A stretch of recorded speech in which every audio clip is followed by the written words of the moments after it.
आतापर्यंत प्रत्येक व्यक्तीला निवासी प्रमाणपत्र मिळत होतं, पण बिहारमध्ये एक नवा कारनामा समोर आलाय।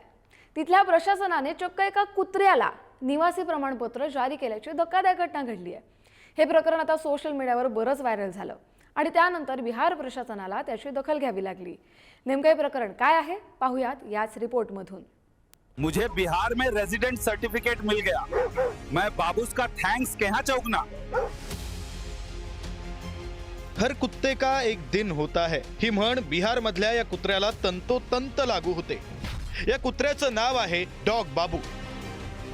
वडील कुत्ता बाबू आणि आई कुतिया देवी।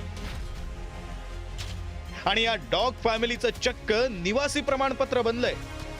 हो, बिहारच्या पाटणामध्ये RTPS म्हणजे राईट टू पब्लिक सर्व्हिसेस पोर्टलनं या कुत्र्याला चक्क निवास प्रमाणपत्र जारी केलंय। विशेष म्हणजे या प्रमाणपत्रावर कुत्र्याचा फोटो सुद्धा लावलेला दिसतोय। दिल्लीतल्या एका महिलेच्या कागदपत्रांचा गैरवापर करून हे प्रमाणपत्र बनवण्यात आलं। महिलेचा आधार कार्ड आणि पतीच्या ओळखपत्रांचा वापर करून अर्ज करण्यात आला।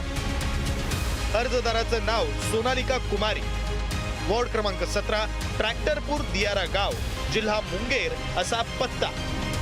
वादानंतर हे प्रमाणपत्र आता रद्द करण्यात आलंय। संबंधित महसूल अधिकाऱ्याची डिजिटल स्वाक्षरी RTPS पोर्टलवरून काढून टाकण्यात आली।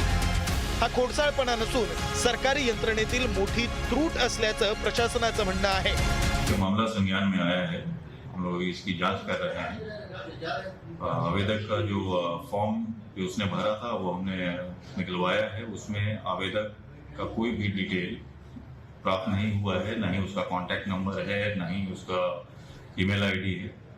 और जिस आधार कार्ड को उसने यूज किया है वो किसी विभा कुमारी का आधार कार्ड है और एड्रेस पटना का है। आता या प्रकरणामुळे बिहारच्या प्रशासकीय यंत्रणेचा बेजबाबदारपणा पुन्हा एकदा समोर आलाय। या प्रकरणी अर्जदार, संगणक ऑपरेटर आणि प्रमाणपत्र जारी करणाऱ्या अधिकाऱ्याविरुद्ध FIR दाखल करण्यात आलाय। मसौढीच्या उपविभागीय अधिकाऱ्यांना 24 तासात या प्रकरणी तपशीलवार अहवाल सादर करण्याचे आदेश देण्यात आलेत, तर दोषींवर कठोर प्रशासकीय आणि शिस्तभंगाची कारवाई केली जाईल असं प्रशासनानं स्पष्ट केलंय। जो भी इन्वॉल्व कर्मी हैं इसमें जो अनुशंसा किए हैं उनके विरुद्ध FIR करने का और उनके विरुद्ध सस्पेंशन भी आज कार्रवाई हो रहा है। इसके अतिरिक्त हम लोग साइबर थाना के माध्यम से यह भी कोशिश कर रहे हैं कौन ऐसा प्रयास कर रहा है कि इस प्रकार की आवेदन डाल करके क्यों किया जा रहा है, क्या कारण है, इसके पीछे कौन है, ये सभी हम लोग जांच पड़ताल करके जो भी इसमें पीछे हैं सबके विरुद्ध कार्रवाई करें।